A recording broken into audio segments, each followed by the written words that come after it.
Hello everyone, welcome back to the channel for Everything Arsenal and welcome to the player ratings for Arsenal's 1-0 defeat to Everton. We just did the match reaction with Scott. I'll leave the link down in the description if you want to check that out. So I'm pretty sure the player ratings won't be that high this time round for players like Leno, but yeah, Scott, let's go on with it already. The first one is Band Leno. What did you I give wish Band we Leno didn't out have. of 10? I wish we didn't have to start with Leno because we're starting on a real Yeah, negative note. yep, Look, I was probably generous. I gave yeah, Leno a two. that too. A two. He didn't have much to do. He made a couple of standard saves, but that mistake he made, that's unacceptable. Like it's Yeah. directly cost us 3 points. So he needs Yeah. to do better. That's not good enough. Yeah, that was a terrible mistake. That literally cost us. That gave Everton their first win at Arsenal since 1996. It was because of Leno.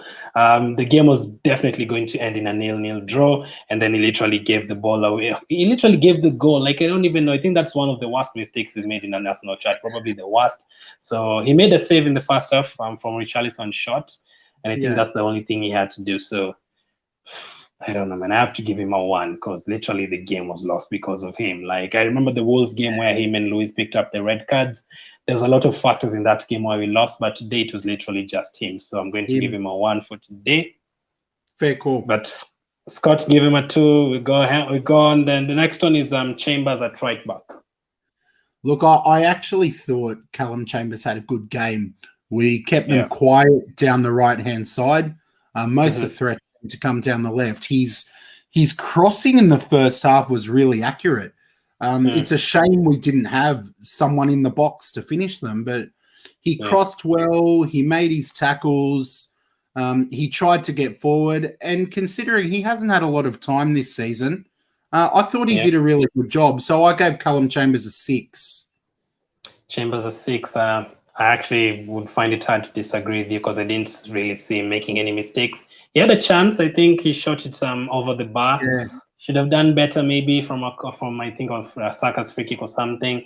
But I actually love him on the way he's doing right now. So would you start him against Villarreal or would you give Cedric or Bellerin? This is the problem that Mikel Arteta faces. Who do you play out of the three?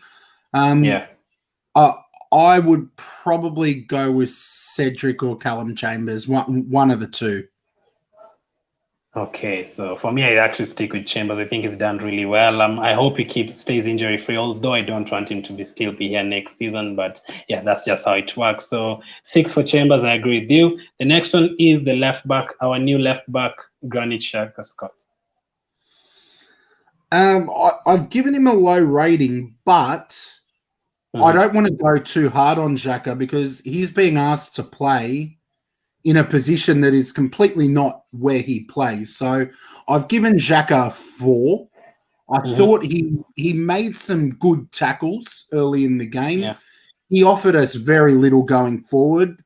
He got turned for the goal, which was unforgivable.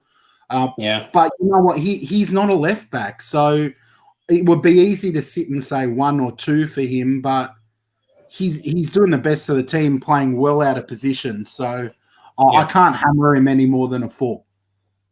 Yeah. So another.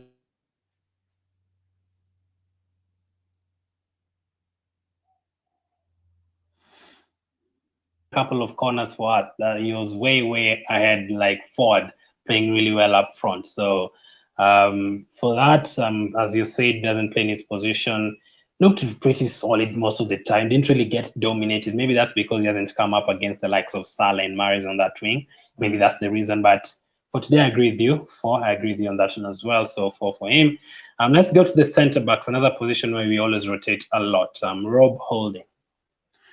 To me, Rob Holding was man of the match this morning. I'm giving Rob Holding an 8. He led the team. Wow. He wore the captain's armband tonight.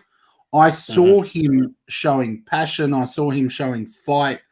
I saw him speaking to players. He showed really good leadership qualities to me.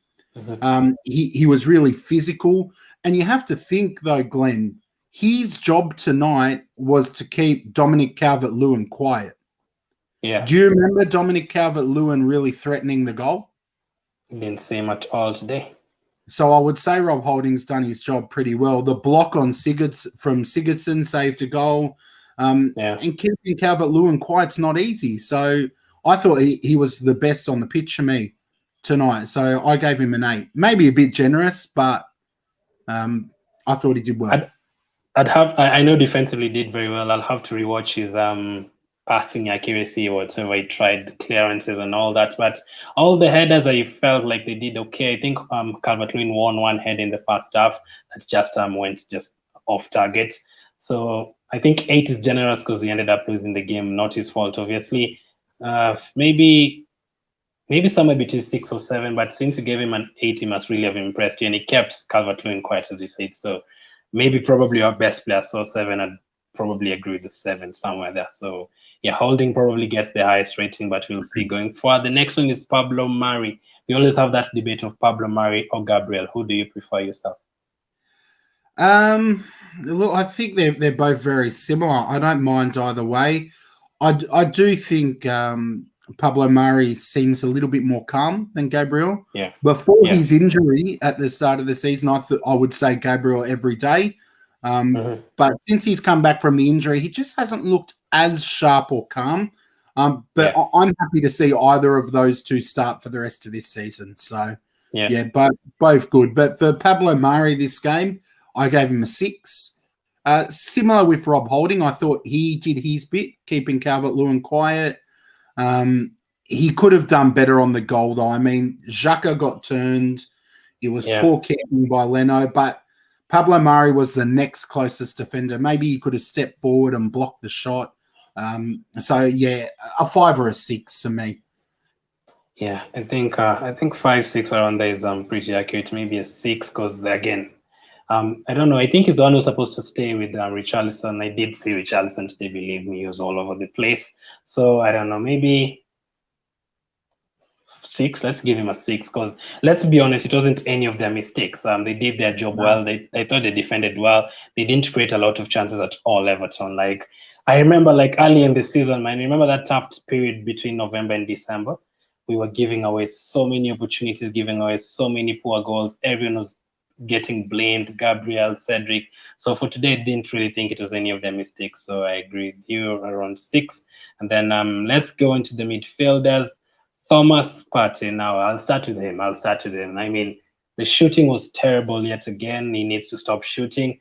He did have a couple of interceptions in midfield, which I really liked. He didn't get bullied with the likes of Alan and Sigurdsson in midfield and Gomez. But the fouling again, he fouled someone, gave away a dangerous free kick that we almost conceded from. He also gave away another free kick like 3 minutes after that again. The referee warned him. So I like the fact that he kept calm for the next 45 minutes, didn't really foul anyone. So you need to have that strong mentality and don't be silly. We've seen a lot of Arsenal players this soon being silly, Xhaka, Pep, all of them. So for me, probably get maybe a 6. Maybe a 5. Maybe I'll give him straight in the middle. I think it was an average performance, 5. How about you? Look, for me, Glenn, I've got 5, 6 in my head. Again, his role in the team at this point is to make interceptions, break up play, and I think he did that. Like I said to you in the match reaction, I don't have a problem with him causing those little niggling fouls to break up other teams' momentum. I'm okay with that as long as he knows when he needs to pull right back because we don't want him getting sent off. I thought the defensive work was good. His work rate was brilliant. He definitely works hard, but the passing going forward and that shooting, it was good for the protesters outside the Emirates. They would have got a match ball on his shot, but man, the shooting and the passing forward just wasn't the best this morning. Yeah, you're right. Terrible passing. I did see like 3 wayward passes. I think I'll give him straight average because he still did a couple of interceptions in midfield. Otherwise, would have been the midfield is the most important position for me. So if you're dominated there, you're in trouble. The next one is Dani Ceballos. Yeah, for Ceballos, I had a 6/7. somewhere in between. I actually thought he was dangerous. Out of all of our midfield, he had a brilliant shot that was saved by Pickford. He was trying to drive forward, and I think in these kind of games, when the players playing in front of you aren't necessarily doing a lot, to see him driving forward, pushing forward, making runs into the space, he reminded me a little bit of a much poorer version of Aaron Ramsey in this game, where he was driving and popping up in the box. So I thought he did really well, was unlucky with the shot, but I was thinking of giving him a 5 for that dive in the box because I really hate that play acting and diving, but going off at 6-7 for me. Yeah, and now I'll take back the holding compliment earlier. I think Sabas was probably my best player, better player, not best, the better player today. I think he looked lively when he had the ball. A couple of times, obviously, he held onto the ball too much. Same with Pepe as well, we'll come back to. But I thought he was a bright spark today. Now, I'll tell you one thing you haven't mentioned, Scott, that I really hate about Ceballos and Saka as well. The corner kicks are terrible. We had literally like 100 corners in the game, and like 80 of them hit the first man, another 15 are like way past the threat, literally. Like, I don't know, man. The corners are terrible. Do you think it's just because of the quality of the players, or do you think they literally don't train for it? I don't know what it is. I mean, we don't really have players that are amazing in the air, so maybe we don't dedicate a lot of training to it. But I remember earlier in the season when Willian was starting and taking them, it was the same thing. Like, it was the same thing as well, yeah. I can't remember the last time we had a player who could take a good corner. Like, it seems to be the Arsenal curse, Glenn. Yeah, I mean, Pepe doesn't know how to take a corner. Willian doesn't know how to take a good corner. I mean, 4 or 5 players don't know how to take corners at Arsenal. Yeah. Sabas as well. Yeah. Saka as well always has poor corners. So that is something we really need to work on between now and the end of the season and next season. Maybe buy a corner kick taker. Imagine if you had someone like Maddison, we'd been a major threat. So just because of that, he won't get a 7, he'll get a 6. So that is Sabas. Then let's go to the right wing, Saka. I thought it was a quiet game for Saka, to be honest. He always works hard. He troubled them with some good runs, but he couldn't really spark anything clear cut. So for me, it's a 5. I was really disappointed with our players up front this morning. So to me, it's a 5. But you know what? When you've had a season as good as him, you're allowed to get away with some 5s because he's been brilliant. Absolutely brilliant. One thing I've always said about Saka, he will give you 100%. When Saka has the ball, I feel confident. I feel like something is going to happen. A feeling I never get when the likes of Nketiah and Willian have the ball, to be honest. When Saka has the ball, you feel like something is going to happen. He has that kind of hazard in him, like the way Hazard used to play at Chelsea. Every time he had the ball, you'd expect him to get past 2 or 3 players and create a chance. So today, though, his finishing, he needs to work on his finishing as well. He's not good at finishing one-on-one chances. He misses a lot. Basically, like 70% of his chances he misses, so he needs to work on that. So I'd probably give him a 5. What have you given him? 5. 5. Okay, then let's go to the left winger, Pepe. Very lively. Yeah, I thought he was probably the best of the forward players. I'm giving Pepe a 6. He troubled them with his running, and you could tell by some of the fouls on him that the Everton defenders really struggled to cope with him. He put some really good balls across the face of the goal. Unfortunately, was one of them games where there was no one to finish them. So to me, it's a 6, and he's definitely someone that starts against Villarreal for me. Yeah, very right. He actually put in a very good ball in the second half, no one to finish it. The only thing with Pepe, though, as I said, Scott, it's about overdoing stuff. Like, there's so many times I'm like, hit the cross, and then he turns back to his right, and then he turns back to his left again, and then I'm like, hit the ball, and then before you know it, all the 7 Everton defenders are back in line again. So I don't know, but I do agree. I think he was probably a better player today. Up front, he was lively, hitting some good crosses. He was always involved, so I'd give him a 6. But the finishing product wasn't really there today, so 6 for Pepe. And then the next one is Mithril. Yeah, again, similar to Saka, he's had such a good season and he was so important in turning us around a little bit that he's allowed to get away with a 5, which is what I've given him. I thought he was quiet. Again, like Saka, the effort was there, the work rate was there. He gave 100%, but in his position, he needs to take a lot of responsibility for creating chances. Yeah. And I can't really remember any clear-cut chances that he created tonight. Part of that's to do with Eddie, but yeah, I just thought he was very quiet, Smith-Rowe. Yeah, he was very quiet today. By the way, this he's amongst my top 3 favorite Arsenal players right now. TN is top, and then I can't really decide between Saka and Smith-Rowe. I usually like what they give on the pitch. I always feel confidence, and he literally saved us.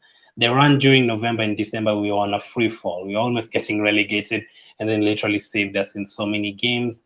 So I agree, again, I don't know, maybe a 4. Is 4 too low for him, or give him straight average? Yeah, look, I don't think many people will argue with you, Glenn. I just thought for me 5, because to me, when I look at a player in a match, the most important thing for me to see is that they're working hard.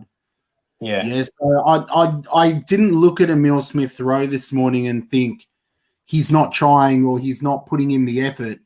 He was putting in the effort, it just wasn't happening. And I dare say if he had someone of higher quality in front of him, maybe he would have created some more. But, you know, you play as a team, you win as a team, lose as a team. So I think 5, even a 4, whatever, is fair for him. Yeah, thank you for the super chat, Tarek. She says, great stream, I appreciate it. She also said Leno 1 earlier. Ghana Girl, who is a YouTube legend, she says, hello, I'm so tired and disappointed. You're not the only one, man. Like, it's draining. It's been a draining week with all the European Super League, with all the protests. Again, a loss from a mistake. So it's been terrible. I'm actually glad that our next game is like after 6 days. I'm actually very, very glad. Gregory says Arteta is only experimenting his ideas, no experience at all. There's some truth to that. Obviously, I agree with you.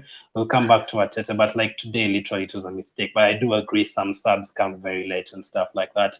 Right now, if you're trying to experiment, this is probably the right time to experiment because the season is probably over. So against Newcastle and West Brom, try something. Try a back 3 with Chambers and Pablo Mari and Gabriel. Try Ranason again. Try Matt Ryan again. So yeah, let's go into the last few players. Scott, Ketty up front. Look, it's not a lack of effort, and shout out to those people in the chats, especially Holly. Holly, enjoy your rest. We're all emotionally drained, but you deserve a rest. She's doing some good stuff, isn't she? Yeah, she is. Yeah, legend. Absolutely. Better than Arsenal. Yeah. I would have much rather see her up front than Nketiah today. He was shocking. To me, he worked hard again, and I don't want to sound like a hypocrite because I just finished saying that work rate is really important to me. And Eddie did work hard. I don't dislike Eddie. I just don't think he has the physical build or the quality to play the forward role in Arteta's system. So to me, I'm going with a 4, 3 or a 4 for Eddie. He worked hard. He tried his best to hold the ball up, but you can't ask him to do something that he's not equipped to do. So I was happy with the pressure. I was happy with the effort. He did not stop running. So, you know, I don't want to hammer him too much.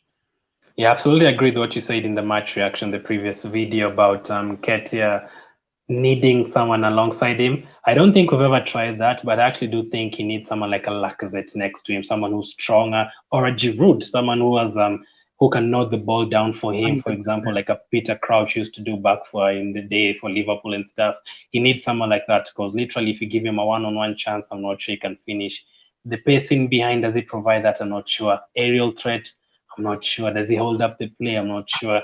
A poacher, yes, rebounds when someone shoots the ball, the goalkeeper fluffs it, he can finish for you, he'll be right there in the right spot and stuff, but other stuff, I don't think so. So Nketiah today, he did have a couple of good moves and position today, but 4, maybe a 4. Let's get to the bench. Martinelli, do you think he had enough time? Look, all of the bench players didn't really have enough time, and they came on really when we were deflated. So hard to give them a rating. Maybe a 5, 4 or 5 for Martinelli. He came on, he worked hard, had half a chance, but didn't finish it. So, yeah, not really enough time. Energy, but I'd actually tell you what, in those 20 minutes, I actually feel like he did enough than better than Nketiah. I'm actually very serious.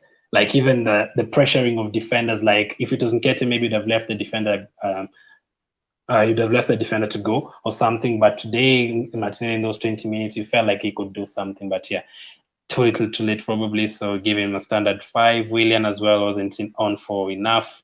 Let me ask you a good question about Willian, a fun question about Willian. Do you think he'll score a goal before the end of the season? No. He's on 0, man. I don't remember the last time.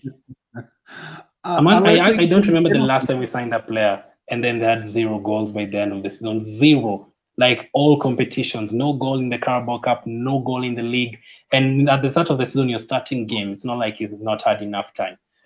And he actually had double figures last season for Chelsea. So you have to really wonder, like, maybe give him a penalty against Newcastle or West Brom somewhere, because I'd be very worried if he finishes out a goal. And then the next one to come on was Odegaard. Did you really see him? Not similar to Emile Smith-Rowe. He came on, he ran around, but just not enough. Not enough time for him. I do think he'll get the start against Villarreal, and I'm curious to see how he goes with a full game again, because he's an exciting player. We just didn't get to see enough this morning. So you definitely start him against Villarreal? Oh, look, I'm not saying it's necessarily what I would do. I'm trying to read Mikel's mind. I'm predicting he will. But to me, Odegaard or Emile Smith-Rowe, I'd be happy to see either of them start. I do think he'll get the nod, though, Odegaard. I actually usually don't mind Smith-Rowe on the left, but Pepe has been doing quite well, so I think Pepe, Saka, and Odegaard. So the last one is obviously Arteta. So as you saw, the 2 comments that came in, let me read the newer one. Ibrahim said, "Why can't Arteta drop Leno for once? He cost us again today." I mean, you're right. To be fair, he actually did drop him in the last game. I don't know if it was rested or dropped him. Again, I don't know. Maybe he had to bring him back in because you have Europa League. It's very unadvisable to actually bring a player in in a big game. You have to give him like 2-3 games before the actual big game. So maybe Ryan back to back, because Ryan didn't really deserve to be dropped. He actually had like an assist last game for us up front. So I don't know. So what did you do with Leno, Scott, personally? Would you start him against, just yes or no, would you start him against Villarreal if you are the manager? Yeah. Yes. Awesome. So Gregory said that Arteta is only experimenting his ideas. So the last one to be rated is Arteta. What did you make of the starting lineup, the subs, the tactics? It's common for people to come out and hammer Arteta after a result like this. But the thing I'm most upset about him for is not experimenting with some of the younger players. So I'm just going to give him a straight 5. I mean, he put out probably our strongest lineup at this time. I don't think there were any. Martinelli would have started for me. I think he's stronger than Nketiah. But besides them, it was our strongest available fit players. So it was a Leno howler. Other than that, we would have been looking at a 0-0 draw against Everton, which it isn't the worst result in the world. But one thing that's frustrating me a little bit with Arteta is, and it's a bit funny because people used to say, why does Wenger sit down like all the time? He needs to get up. But I almost feel like sometimes Arteta doesn't just let the players play at times. He tries to micromanage every single little part, and I think he's a perfectionist. But I just think he needs more time, and I won't make any calls about whether I want him in or out until he's had the next transfer window, because I think he needs to now keep clearing out some players, and hopefully with the pressure from the protests, we bring in some real quality, because our squad needs it. It's crying out for quality. So 5 for Arteta. I don't know what more he really could have done. Yeah, I think the only thing I'd blame him for today, I would have started Martinelli up front. I'd given him a chance. I want to see him as a number 9, and this was probably the right time. I would have rested Saka because I was really afraid of him getting injured. But if you didn't have Saka, you might not have created any chance there at all. The subs again, 70th minute, 80th minute, a bit too late. Obviously, we lost the game to Everton, his former club. So I probably give him, not his fault, obviously, we could have had a draw, but it never looked like we were going to win that game anyway. So I'm actually going to give him a 3 for today.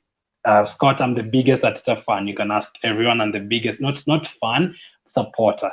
I always like have a reason for everything, like what you said about players. I would really want to know how he does in the future, like as a manager, like in the next 5 years, whether it's at Arsenal or a different club, his tactics and everything. I'm sure he's a perfectionist, like you said, obviously being under Guardiola and everything, but obviously a lot of mistakes. And we definitely didn't want him to be Arsenal manager when he was appointed. Obviously gave him time because of the FA Cup. So I still want to see how he does in the Europa League. If he wins it, then 2 trophies in 2 seasons, I'll not be complaining. But yeah, the Premier League season is one to forget. So who was your man of the match? For me, I'm going with Rob Holding. Rob Holding. I'd probably go for, I don't know, Pepe was okay for me, just okay. Ceballos. Ceballos. I think I'd actually go with Ceballos. And then who was the most disappointing player today? Leno. That's an easy one, man. You're a top-class goalkeeper. You can't make those mistakes. Unacceptable. Unacceptable. It literally cost us the game. But yeah, yet another game again, Arsenal being caused by mistakes. We have a 6-day break now. It's very early morning for Scott. He needs to take a break and enjoy the rest of his day. So thank you very much for coming on. It's a pleasure, man. Anytime. I'm really disgusted that I brought you on for player ratings, for their first player ratings after a loss. Let's hope the next time is after a win. Maybe, I don't know, the games you have remaining, Villarreal, Newcastle, West Brom, some I'll try and get you in. But thank you for coming on. Thank you everyone for watching. Thanks for the super chat, IK. Thanks to Gregory, Holly, and everyone else who jumped in the chat. Shiv. It was a defeat, not ideal for us to start a weekend, usually terrible. Arsenal losing early kickoffs. That is not new to us. We've been there before. Let's hope we pick it up against Villarreal. Before I end it, what's your prediction for Villarreal Arsenal, Scott, first leg next week? To be honest, I think they'll beat us 1-0, but in the second leg, I think we'll come and do them 2-0. So I think we're going through, but they'll be hard to beat at home. I've watched Villarreal's last 2 games. I think the other day they played against a team called Alaves, and they were terrible. They looked very ordinary to me. They're playing Barcelona on Sunday. Look out for that. I mean, let's see how they do against Barcelona. As of now, thank you for watching. Keep staying safe, and I'll catch up with you guys.